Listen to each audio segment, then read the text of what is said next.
Nesse ambiente abençoado, a palavra de Deus é pregada com responsabilidade e muita graça. E é este compromisso que nós queremos levar até você e a sua família. Comprometidos com a palavra, o nosso programa diário.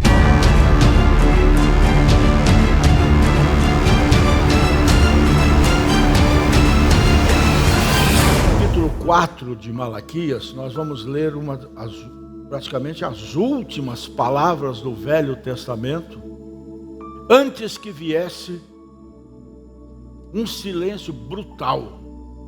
400 anos que Deus se fez silente.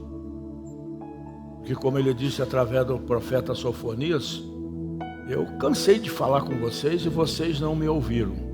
Agora é vocês que vão cansar de falar e eu não vou ouvir vocês. E cumpriu-se. Por dureza de coração, por murmuração, por idolatria, por ingratidão, Deus ficou de longe só assistindo as coisas acontecerem. E o último dos profetas que Deus levantou para chamar o povo à realidade do que haveria de vir, e aqui nós também vamos entender que o Apocalipse que nós estamos vivendo, ele foi já conhecido dos patriarcas, dos profetas, de toda a gente do Novo Testamento, e precisa ser conhecido nos dias de hoje mais do que nunca. Então Deus fala de uma forma assim meio contundente, porque eis que aquele dia vem ardendo como forno.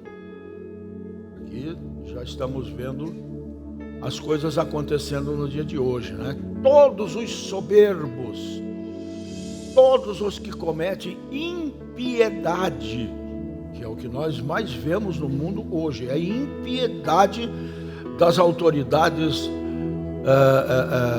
em todo o mundo, né? Esses serão como palha, e o dia que está para vir os abrasará, diz o Senhor dos Exércitos, de sorte que lhes não deixará nem raiz nem ramo. Mas para vocês que temem o meu nome, vai nascer o sol da justiça, e salvação trará debaixo das suas asas, ou numa referência melhor, debaixo das suas franjas, e saireis e crescereis como os bezerros do cevadouro. Amém? Eu tenho uma versão, assente-se nesse mesmo espírito. Eu tenho uma versão do Peterson, da Bíblia escrita numa linguagem bem contemporânea, que diz a mesma coisa, mas de uma forma mais, vamos usar essa expressão, entendível para nós outros aqui, né? Onde ele diz assim: pode ter certeza disto. E aqui Deus está pintando um quadro sombrio para potencializar o brilho do sol, né? Podem ter certeza disso, está chegando o dia em que tudo será devastado como um incêndio na floresta. Os arrogantes serão queimados como gravetos até virarem um tição retorcido. Não vai sobrar nada, a não ser terra chamuscada e cinzas. Será um dia de escuridão, mas para vocês que temem o meu nome, que receberam a Jesus Cristo como Senhor e Salvador, será o contrário, não vai ser trevas, vai ser o nascer do sol. O sol da justiça vai surgir sobre aqueles que honram o meu nome, e a cura vai irradiar de suas asas, das suas franjas. Vocês vão explodir de alegria, saltando e brincando como potros, e pisarão os maus, e eles não serão nada mais do que cinzas debaixo dos pés de vocês. São palavras aparentemente pesadas, mas vamos convir que era uma palavra que aquele povo precisava entender e estava merecendo. E isso se deu há 2.400 anos atrás. Essas palavras para uma nação duríssima de coração, ingrata ao extremo. Se você olhar para a história de Israel, é de uma ingratidão para com Deus assim arrepiante. O que explica porque esse povo, mais da metade da história deles, viveram cativos. Porque Deus simplesmente virava as costas. É assim, então, nas mãos dos assírios. É assim, nas mãos dos filisteus. É assim, na mão de Nabucodonosor e os babilônios. E isso acontece até hoje. Quando nos afastamos de Deus, quando desobedecemos a Deus, quando não queremos nada com Deus, entre outras coisas e principalmente, nós deixamos de ter a proteção dele. Simples assim. Só que quem é criticado nisso aí é o próprio Deus. Nós somos tudo santinho. Nós não fizemos. Se hoje estamos vivendo o que estamos vivendo, a dor que estamos passando, o problema no casamento, o problema na vida profissional, tudo é culpa de Deus ou do diabo. Mas nós somos tudo santinho. Tem até a auréola aqui em cima da cabeça, né? E nós precisamos aprender certas coisas na nossa vida, né? Que nem tudo é Deus. E principalmente, nem tudo é o diabo que tem costas largas, mas muito dos nossos sofrimentos, das nossas derrotas, a nossa frieza espiritual, se deve a quem? Ao nosso comportamento, ao nosso modo errático de crer. Muita gente até nem é tão culpada assim, porque foram ensinados dessa maneira, que evangelho é só alisar, passar pano. Não é. Eu estou cansado de dizer isso para vocês. Evangelho é confronto.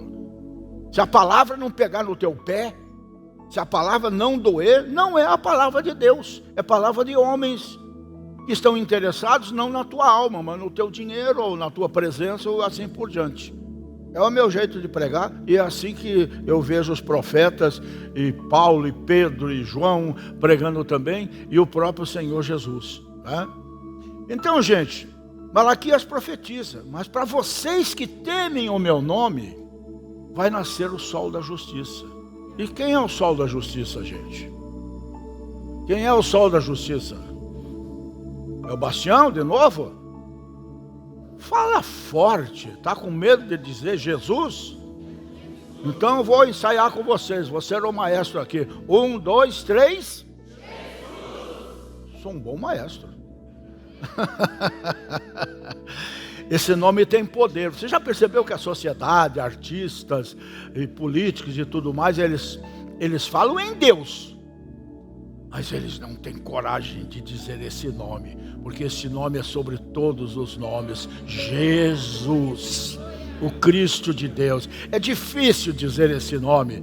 Muitas vezes nós mesmos, se você for fazer uma avaliação do teu testemunho de vida, muitas vezes para muita gente você falou muito de Deus, mas falou muito pouco daquilo que devia. Até porque, de uma certa maneira, parece que a gente se sente envergonhado numa roda, seja lá do que, de amigos, ou num restaurante, ou numa festa, ou em casa, ou na mesa de parentes e tudo mais, dizer o nome de Jesus. É mais fácil dizer o nome de Deus, porque o nome de Jesus tem peso. O nome de Jesus tem um peso. Quando a gente expulsa demônios, a gente expulsa em nome de quem? Começa por aí. Então, não se envergonhe desse nome. Não tenha vergonha de botar, quem sabe, de repente, um adesivo no teu carro que diga Jesus, só o nome já é o suficiente, né? Não tenha medo disso. Confesse a tua fé. Não dá uma de israelita, de hebreu, porque você vai se dar mal, né? Então, gente, séculos depois, fiz esse paninho de fundo, porque o propósito dessas franjas nas roupas era lembrar dos mandamentos de Deus.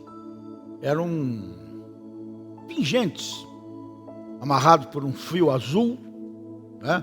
Tudo isso tem explicação, se você quiser ver em casa depois, em Números, no capítulo 15, você vai ver melhor explicado, né?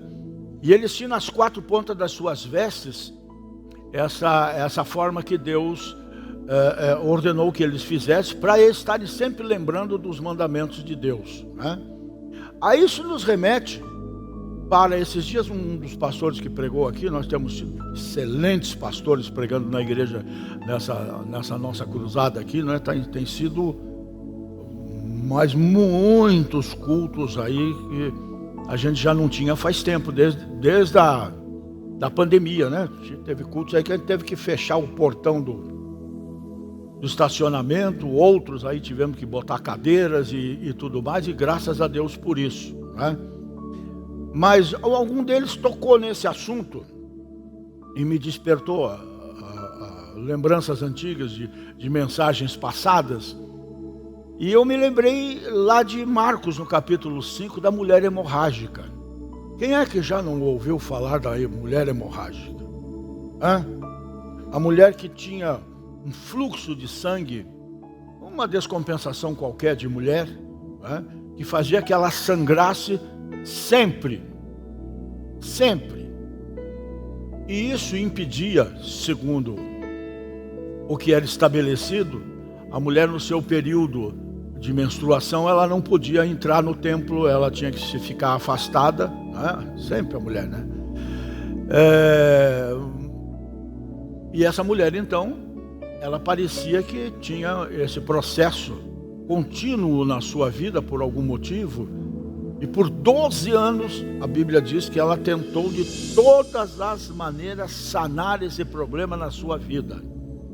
Até porque na sua esteira trazia muitas outras doenças. E certamente devia ser uma mulher bastante enfraquecida nas suas forças, porque perder sangue o tempo todo não é uma coisa saudável, né? Anemia, essa coisa arada toda, né? Mas essa mulher certamente conhecia as Escrituras. Por dois motivos que eu quero colocar aqui nessa manhã. Primeiro, porque quando ela soube de Jesus, ela deixou de lado tudo aquilo que ela fez antes. E a Bíblia também diz que ela era uma mulher de posses e que se tornou pobre porque gastou tudo procurando recurso. Ela foi em tudo que ela pôde ir, com certeza, e nada teve de positivo para regular sua saúde. Mas ela ouvia falar de alguém que se dizia, e de fato era, o Redentor, o Filho de Deus que haveria de ser enviado, o Salvador. Ela ouvia falar até o dia que ele chegou na sua cidade. E ela não se fez de rogada. O problema dela é que tinha uma multidão. Eu acho engraçado. Às vezes, esses dias mesmo, eu li um livro qualquer, que Jesus fez 17 ou 27 milagres. Que é isso? Vamos parar de ser ignorante biblicamente, né? Porque essa mulher, pela fé, ela foi se arrastando, foi pedindo licença. Eu, particularmente, eu não ia. Eu tenho pavor de multidão. Eu me sinto mal ficando apertado ali e tudo mais. Eu, quando ia nos jogos do meu time, eu esperava todo mundo sair para depois sair. Até porque quando eu era menino, você veja, eu fui num show do Roberto Carlos, aí me lasquei, fiquei apavorado no meio daquele povo lá, de pé lá, né? Esse tipo de coisa. E ela não se fez de rogada, não, foi pedindo licença, dá licença, afasta, e foi ao encontro de Jesus. Qual era a lógica? A lógica seria a do leproso. Se joga aos pés dele e diz: Senhor, se quiseres bem podes curar-me. Mas ela foi contra a lógica. Ela fez algo que teoricamente seria proibido. Primeiro, ela estava proibida de estar no meio de uma multidão, de um povo. Segundo, que ela foi de encontro a Jesus, não pediu nada, muito pelo contrário, ela foi e tocou nas vestes de Jesus. Ela tocou na orla dos vestidos de Jesus. Ela tocou, portanto, aí que eu queria colocar para vocês, na promessa poderosa de Deus com relação ao sol da justiça. Ela tocou na cura, ela tocou no milagre. Ela tocou onde tinha que tocar, porque ela tinha algum conhecimento disso. É impossível que não tivesse. E quando ela tocou, a coisa foi tão sobrenatural que ela não disse: ah, senti que fui curada. Não, Jesus disse: quem me tocou? E todo mundo ficou assim: ó, alguém fez uma bobagem aí, né? Disse assim: mas Senhor, disse Pedro, todo mundo te toca? E a Bíblia diz que todos os que tocavam em Jesus eram curados. Então não podem ser 27 milagres. Porque se todos são milhares por onde ele andou, cercado de multidões. Está na Bíblia, não fui eu que inventei. A Bíblia relata apenas um punhadinho de milagres, porque o importante não é um milagre. Ele não veio para fazer milagre, ele não veio para curar, ele veio para salvar. É isso que nós temos que entender. Jesus não é o nosso médico, não é o nosso carteiro, não é o nosso pedreiro, não. Ele é o nosso Salvador. E a partir do momento que nós entendermos que Ele é Senhor e Salvador das nossas vidas, nós podemos nos beneficiar de tudo aquilo que está na orla dos seus vestidos, e nós podemos tocar em toda e qualquer hora, porque nós temos livre acesso. É diferente no Novo Testamento, dessa nova geração de homens e de mulheres de Deus, né? E essa mulher então toca exatamente nas franjas, na orla, nas asas, né? E um cumprimento vivo da promessa se faz sentir na vida dessa mulher, dada a sua ousadia. E isso é outra coisa que você precisa aprender. Não é molecagem. Não é botar Deus na prensa, na parede. O Senhor é Deus, tem que me curar. Não funciona desse jeito. Não funciona desse jeito, né? Nós temos é que tocar no lugar certo. E para tocar no lugar certo, nós temos que ter um mínimo de conhecimento das Escrituras. Eu insisto tanto com vocês. Eu insisto tanto porque estão vindo dias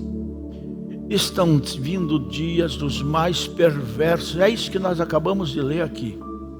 Estão vindo o dia dos mais perversos que a humanidade poderia imaginar. Esses dias não estão preparados para a igreja, porque a igreja será arrebatada antes. Aí a necessidade maior ainda nossa de conhecer as promessas de Deus e nos agarrarmos a elas e vivermos em paz. Eu peço misericórdia para o Brasil. Perdoa essa nação, Senhor, porque você sabe o que está acontecendo no Brasil? É aquilo que ele semeou, eles estão colhendo agora. É um país que se diz cristão, mas lá na encruzilhada eles se dizem cristãos. Porto Alegre, Rio Grande do Sul, esperem para ver o que pode acontecer lá de novo. Vai ser pior do que já foi. Por quê? Porque mesmo tendo sido avisados, depois daquilo, já inauguraram o templo para Belzebu, já inauguraram o cemitério da Maria Padilha, já colocaram nas praças estátuas de entidades diabólicas, e a maioria deles tem mania de ter isso no seu quintal. Aqui em Campo Comprido tem bastante isso, né? Que é um bairro antigo, né? Aquelas figuras de gesso bonita, né? Tem uma ali que 43 anos eu passo na frente e disse: um dia eu levo-se embora isso aí. Né? Que é uma mocinha segurando um vaso com flores, né? E tal. É bonito, cada um tem um gosto, né? Mas é bonito dependendo do lugar que se coloque, né? Lá eles colocam imagens de caboclos, de entidades, esse tipo de coisa. E depois não sabem porque aconteceu e porque vai acontecer ainda, e não duvidem que não seja esse ano. Quem viver, verá. E eu não estou desejando nada, porque eu sou apaixonado pelo Rio Grande do Sul, sua cultura, sua música, suas roupas, e principalmente o chimarrão, que é nosso, não é deles. Porque o chimarrão, para quem não sabe, eu falo isso alto e bom som, o chimarrão é cultura paranaense, curitibana. Sempre foi. Isso é história. porque a nossa maior cultura, a nossa economia, há séculos para trás, era erva mate. O Curitiba, o Paraná, vivia de erva mate. Só muitos anos depois veio o ciclo do café. Mas ninguém conhece isso. Ninguém entende isso. Então, gauchada, continuem tomando o nosso chimarrão. Porque eu vou continuar tomando o meu chimarrão. Brincadeira, mas o pior é que é verdade, né? Se alguém não sabe, o Greca escreveu um livro, é maior do que essa Bíblia, e dessa grossura. É uma Bíblia de Curitiba. É a história de Curitiba, fartamente documentada e ilustrada com fotos do tempo do se amarrava cachorro com linguiça. Se você conseguir achar, compre. É uma coisa que nos dá realmente orgulho, né? Vamos voltar para a mensagem? Não estamos aqui para contar história, né? Hein? Então, gente, o que eu quero dizer para vocês é o seguinte: esse tipo de discernimento dessa mulher é o que nós temos que ter. Não é uma questão de tocar apenas num tecido. Não é uma questão de tocar numa orla bonita, enfeitada. Não, não é isso. Ela tocou na promessa. Dá para entender isso? Ela tocou na promessa. Mas para vós que temeis o meu nome, nascerá o sol da justiça, Jesus, e cura trará nas suas franjas. Se ela não entendeu isso, foi guiada pelo Espírito. Mas o povo judeu, de um modo geral, antigamente, e hoje, eles têm um conhecimento profundo das Escrituras. Só que a profundidade deles é rasa, comparada com a nossa, porque nós recebemos, aceitamos Jesus como Senhor e Salvador. Eles ainda vão ser enganados pelo anticristo, que vai se apresentar como o Cristo, e esse dia não está longe, né? Mas eu quero voltar no ponto que eu toquei. Ela não tocou num tecido, ela não tocou numa igreja, ela não tocou num papel. Se eu boto isso no meu carro, é porque eu acredito. Este lugar está sob a proteção do sangue do Cordeiro. Por isso, o diabo fica longe dele. É diferente, entendeu? Então, toca na promessa. A melhor forma, sempre digo isso aqui, né? Ainda mais eu que tenho uma mulher boleira, que Deus me livre, né? Marilza no doce era insuperável. Se você quer fazer, irmã, um bolo, alguma coisa assim na forma de estrela, ou de coração, que é mais bonito, o que você faz? Faz uma forma quadrada e depois fica retalhando em volta? Não, você compra forma de coração, joga a massa ali dentro e ele já vem pronto. Assim é você com relação às promessas de Deus. Se você conhece, você reivindica para você, você tem esse direito por ser filho e co-herdeiro com Cristo. Se você conhece, você tem direito de requerer, não é exigir, é requerer, né? Então, gente, a necessidade de conhecermos as Escrituras é imensa. O profeta mesmo diz: errais em não conhecer as Escrituras nem o poder de Deus. São duas coisas. Não conhece as Escrituras, não tem como conhecer o poder de Deus. Se conhece o poder de Deus, é porque conhece as Escrituras. Foi o caso dessa mulher, né? Então, primeiro, meu Deus, agora que nós ia começar, mas tá bom. Uma situação impossível aos olhos humanos. Era a mulher que procurou médicos de todo e qualquer tipo de remédio, gastou dinheiro para todo lado, sofria 12 anos, gastou aquilo que amealhou na sua vida, acreditou em tudo e, pelo que a gente pode deduzir, só piorava. Então, gente, há situações que já passaram do limite humano. Quando a medicina os recursos e as forças acabam, Deus ainda não começou. Nós estamos num desafio. Eu já envolvi vocês, mas quero refrescar a cabeça de vocês, porque eu tenho certeza absoluta que 90% de vocês já esqueceram. Nós estamos no desafio de orar pelo pastor Roberto da terceira igreja ali da Água Verde. Esse homem já está no Vale da Sombra da Morte há uns 20 dias. A gente esteve visitando ele, orando por ele e tal.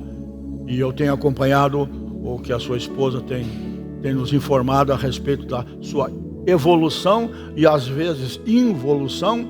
E ele está sofrendo muito mesmo. É um desafio que você podia nos ajudar, orando, pastor Roberto Fernandes, da terceira igreja da Água Verde, para que Deus o levante daquela cama e coloque no lugar que é dele, que é no púlpito e no altar da terceira igreja da Água Verde. Como é o nome dele mesmo? Ah, então tá bom. Então, gente, é o caso dele. 30 horas de cirurgia. Tiraram um pedaço da coluna. Eu vi as fotos. Para tirar um tumor desse tamanho. Uma cirurgia baratinha.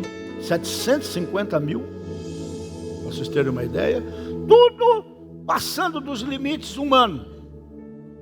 Parece que os recursos se acabando. Mas Deus ainda não começou, Roberto, se por acaso estiver me assistindo.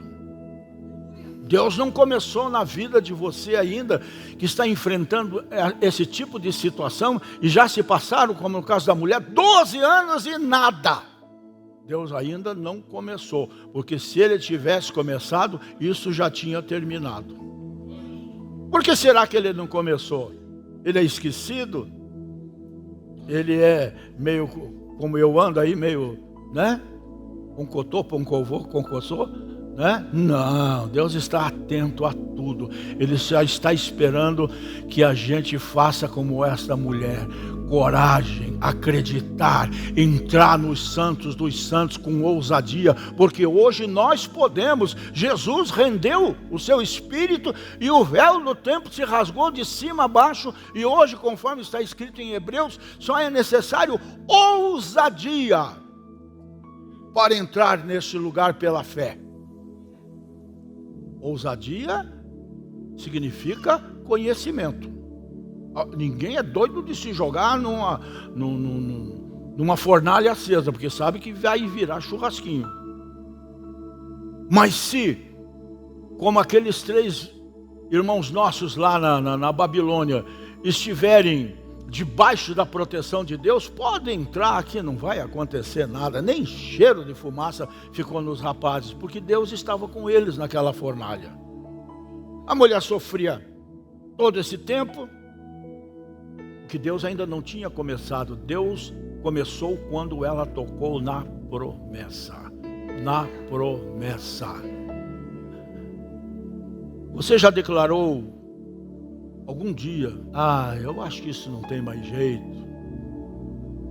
Minha vida espiritual, meu casamento, minha saúde, minhas finanças, minha família, não tem mais jeito. Você já pensou dessa maneira, ou até fez o que não deveria? Verbalizou isso? Talvez seja exatamente aí que Deus vai agir. Eu, por acaso, me lembrei de um testemunho aqui, que eu já contei para vocês. Hospital São Lucas. Um rapaz, meu amigo, me ligou e disse: Pastor Rogério, o senhor podia vir aqui no Hospital São Lucas? Minha mãe está aqui morrendo. Ela já está naquele processo que os antigos chamavam de sororoca. Quem já ouviu isso? Só os bem antigos mesmo, né? Já se afogando. E eu, hospital. Cheguei lá, disseram: olha, o senhor não vai poder entrar agora, vamos esperar aqui fora. E tem lá 3, 4 enfermeiros tirando tudo dela. Tudo, toda aparelhagem, agulhas, tudo. Quando eu cheguei, ela estava lá, né? E estava morta, porque a família estava toda reunida ali para se despedir dela, né? Aí, como eu já conhecia a família, e sabia que era uma família meio em cima do muro, eu disse, vamos fazer um propósito aqui juntos nós hoje, ou nos reunimos para entregar ela nas mãos de Deus para que ela parta, ou nós nos reconciliamos com Jesus, aceitamos Jesus, fazemos um pacto com Deus para que ela se levante daqui com vida e todo mundo vai para a igreja com ela. Nessa prensa, todo mundo aceitou. Então eu orei por aquela mulher. Eu orei sem segredo nem nada, apenas ungi a mulher, estava viva, ainda que mais para lá de Bagdá, né? Ungi a mulher, orei por ela e fui embora. Não tinha por que ficar ali. No dia seguinte, de tarde, me ligaram de novo e disseram, pastor Rogério, vem aqui no hospital de novo, faz favor. Me admirei dela, está viva, né? E quando eu cheguei lá, vocês não vão acreditar, aquela mulher magrinha estava sentada na cama, toda sorridente para me dar um abraço. Isso é uma das milhões de testemunhos que a gente poderia se lembrar. Mas o que aconteceu ali? Não é? Eu forcei aquele povo a tocar na promessa. Eu forcei aquele povo a tocar na promessa. Por quê? Porque eu já tinha tocado na promessa. Quantas vezes Deus me usou para cura, milagre, libertação, essa coisa nada toda? Por que não poderia ser aquela mulher mais uma? E foi. Isso porque todo mundo ali concordou. E isso é bom que você saiba. Já me veio um gancho aqui. No teu trabalho, na tua sociedade, na tua família, no teu ministério, no teu departamento, onde você tiver alguma projeção, isso serve para você. Não tenha dúvida disso. Todos têm que concordar. Vamos fazer um propósito. Tem muita família aí que se sente amaldiçoada, até porque está mesmo, porque ela está dividida. Ela está amaldiçoada, não é por feitiçaria, é por divisão. É por ódio, é por rancor, é falta de perdão e assim por diante. Está doendo? É o que eu te falei. Bíblia é confronto. E não adianta, ninguém vai mudar isso, porque é Bíblia. Desce do teu pedestal, porque, como dizia minha mãe, você é um santo de pau oco, viu? Desce do teu pedestal. Pedestal não é para nós, como eu costumo dizer, altar não é para artista, altar é para o Senhor. Então desce do teu pedestal. E você não está com essa bola toda, não. Você precisa se humilhar. Porque quem se humilha debaixo das potentes mãos de Deus, a seu tempo por ele será exaltado, será levantado. É máxima bíblica. Se humilhe e seja exaltado. Se exalte e será abatido. Ninguém vai mudar isso. Como eu costumo brincar com vocês aqui, mas esse é o meu gênio. Então manda esse gênio de volta para a lâmpada. E viva você mesmo. Né? Ponto 2. Só vai até o ponto 15, tá? O impedimento social e espiritual envolvia a vida daquela mulher. Pela lei, ela era considerada impura. Olha que é certo ponto que falta de entendimento, né? Então dê graças a Deus e viver na dispensação da graça, viu, mulher? Somente você, mulher, porque Jesus foi o primeiro que valorizou vocês de verdade, né? Não podia tocar em ninguém, era excluída, vivia à margem, fora do templo da sinagoga, né? Mesmo assim, a mulherzinha resolveu, eu vou romper barreiras, eu vou resolver, porque é a minha vida que está em jogo, né? Então com isso quer dizer que a vergonha, o medo e o julgamento das pessoas não podem impedir você de chegar a Jesus. Nada nem ninguém. Por isso que Jesus disse, eu não vim trazer paz, eu vim trazer fogo, guerra. Jogar sogra contra nora, se bem que não precisava, né?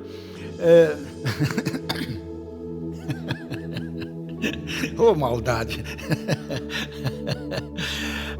Eu vim jogar irmão contra irmão, eu vim jogar, acabou o som? Não. Nossa, acorda aí, sério. Eu não vim para passar a mão, eu vim para confrontar. Não porque eu quero ver a família dividida, é porque eu quero ver o lado mais forte vencer. E quem é o lado mais forte? Aquele que tem Jesus. E como é que ele age? Não, eu te perdoo, eu te amo, bom dia, está bonito hoje, hein? Está bonita hoje, hein? É assim que a gente quebra, é assim que a gente vence, né? Então o que é que tem impedido você de se aproximar de Deus de verdade? Eu só conheço um inimigo, e não é o diabo, porque esse é o inimigo vencido.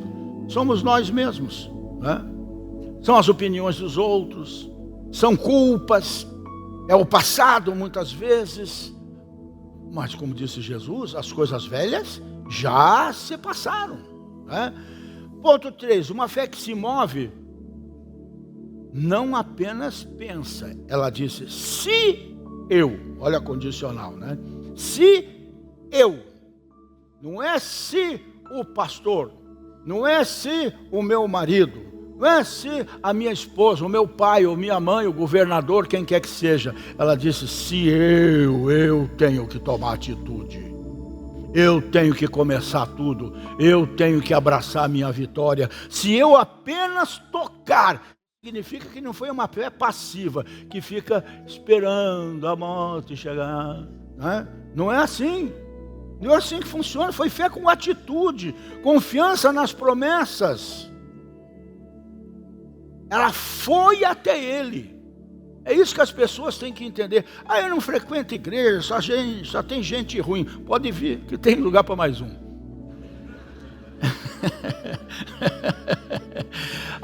Porque o pastor isso, porque o coral aquilo, porque os músicos não sei o quê, porque aquele povo lá, Deus me livre, aquela igreja é feia ou qualquer coisa parecida assim. Meu filho, está no caminho completamente errado. Você não tem que vir para nada dessas coisas, você tem que vir para Jesus. Se você veio aqui hoje por outro motivo, você errou o caminho. Você podia estar lá vendo agora o programa do Daniel Caipira lá na Globo.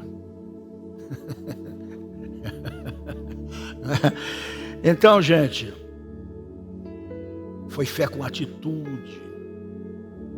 Ela foi, mesmo fraca. Fica imaginando, sério mesmo. Fica imaginando uma mulher perdendo sangue 12 anos. Gorda ela não podia ser. Ela devia sentir uma fraqueza impressionante. Mesmo assim, ela não olhou para as suas fraquezas, ela olhou para aquele que podia libertá-la daquela fraqueza, né? Então a fé verdadeira, gente, não é só acreditar. Você acredita, eu acredito. É agir. Se você acredita, você age. Ação é o caso da oração, né? Em tudo tem ação, nas palavras mais contundentes das Escrituras, que diz respeito à oração, principalmente, petição e assim por diante, sempre tem ação, tem que agir. Fé verdadeira não é só dizer eu acredito, é agir mesmo quando tudo está aparecendo e trabalhando contra, como foi o caso dessa mulher aqui, né? Então é da gente perguntar, a nossa fé, ela tem movimento ou está estagnada? Não à toa, o próprio Senhor pede a você e a mim e a sua igreja para voltarmos ao primeiro amor. E quando chegamos na igreja a primeira vez, você lembra? Você lembra a primeira vez que você chegou na igreja? Era tudo lindo, maravilhoso, até o pastor era bonito, né? E assim por diante. Depois você foi se acostumando, já foi vendo o defeito ali. Quando não tinha o que fazer, olhava para a poltrona, olha só como tiraram um pedaço aqui, que povo, mas não sei o que. Eu também digo isso.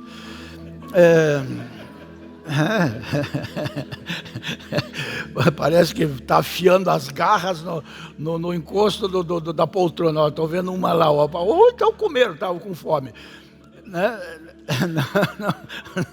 Não é fácil, né? Então a gente começa a procurar manchinha pequenininha num lençol todo branco. Não olha nem para o lençol, nem para toda aquela brancura. Olha lá aquela sujeirinha de mosca. Não é por aí o caminho. Não é um espírito crítico que ele espera de você. Muito pelo contrário, né? Então, gente, o toque certo, no lugar certo, é o que pode fazer a nossa vida mudar completamente em todos os sentidos. Como eu disse, ela não abraçou Jesus, não falou com ele, não pediu nada para ele, não se incomodou com quem estava ao seu redor. Ela se abaixou, ela se ajoelhou no chão para poder tocar na orla do vestido de Jesus. Por que na orla? Se aqui em cima, perto da barriga, estava mais fácil, era só puxar aqui. Olha eu aqui. Não, ela foi lá embaixo. Ela se prostrou aos pés de Jesus. Esse é o grande segredo, que foi o segredo também do leproso. Se prostrou aos pés de Jesus e pediu: se queres, bem podes limpar-me. E recebeu a cura instantaneamente. Porque nós somos só nós, mas Deus é o nosso tudo. Nós temos que ver com que espírito nós nos aproximamos dele, né?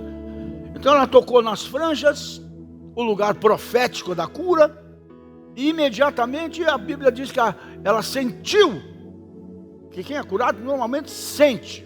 Aconteceu comigo assim, lá no estado do Pacaembu. Nosso presidente lá americano estava pregando para os pastores do Brasil inteiro. E quando ele fez o apelo, naquele tempo, quem é do tempo antigo da igreja aqui sabe o que eu sofria com pedra nos rins. Todo ano era enfermaria, todo ano era hospital, eu já ia sozinho.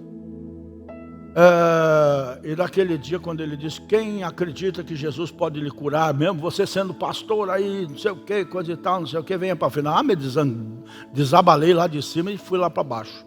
Quando ele orou, eu senti, que era o meu problema do lado direito aqui, né? Eu senti um vazio enorme eu senti um vazio enorme nessa região.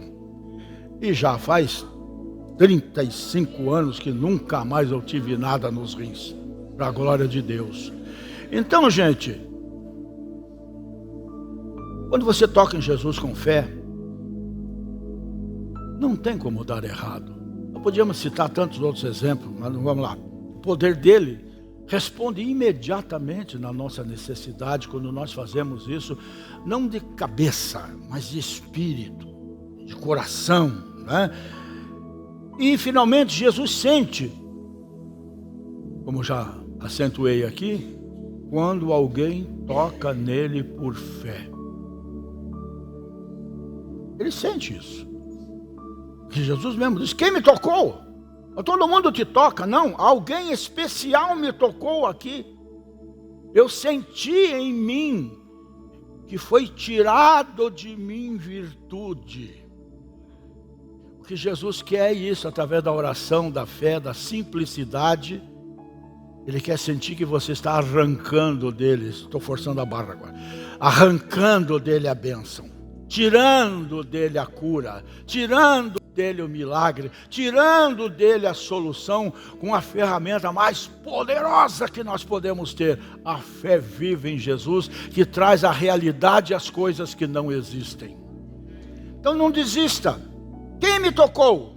Mas só uma tocou com fé. Os outros estavam ali de curioso, ou então esperando que ele multiplicasse pães e peixes de novo, ou qualquer coisa parecida assim, né? Então, gente, Deus não responde quantidade de pessoas, Deus responde qualidade de fé. E vou dizer uma coisa para você: não precisa florear, tá? Não precisa dar uma de poeta na sua oração. Dói aqui, Jesus, eu sei que tu podes curar. Tem situações na vida, como eu já passei por uma, vocês sabem, lá no mar, que não dá tempo de oração. O tempo é a boca para fora da água para dizer uma oração. Foi o tempo que eu tive, uma oração de 3 segundos. E olha eu aqui, mais bonito do que nunca. Porque Deus ouviu aquela oração, porque aquela oração veio lá do fundo de mim mesmo, né? Então, para terminar e a gente poder orar, você está, como eu diria, no meio da multidão? Ou está realmente no propósito de tocar em Jesus? A diferença é grande, né? Aquela mulher era fraca, mas ela ousou, ela teve coragem, né? Ela era excluída pela sociedade, mas ela foi ao encontro de Jesus.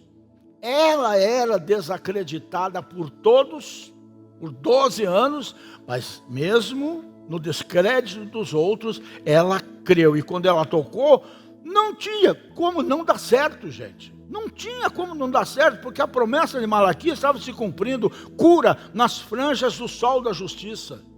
E nessa manhã não é diferente. Você veio, talvez, já anos de igreja, enfrentando uma luta física ou na família, porque a cura de Cristo, gente, não é só a cura da hemorragia. A cura de Cristo, ela abrange tudo na nossa vida.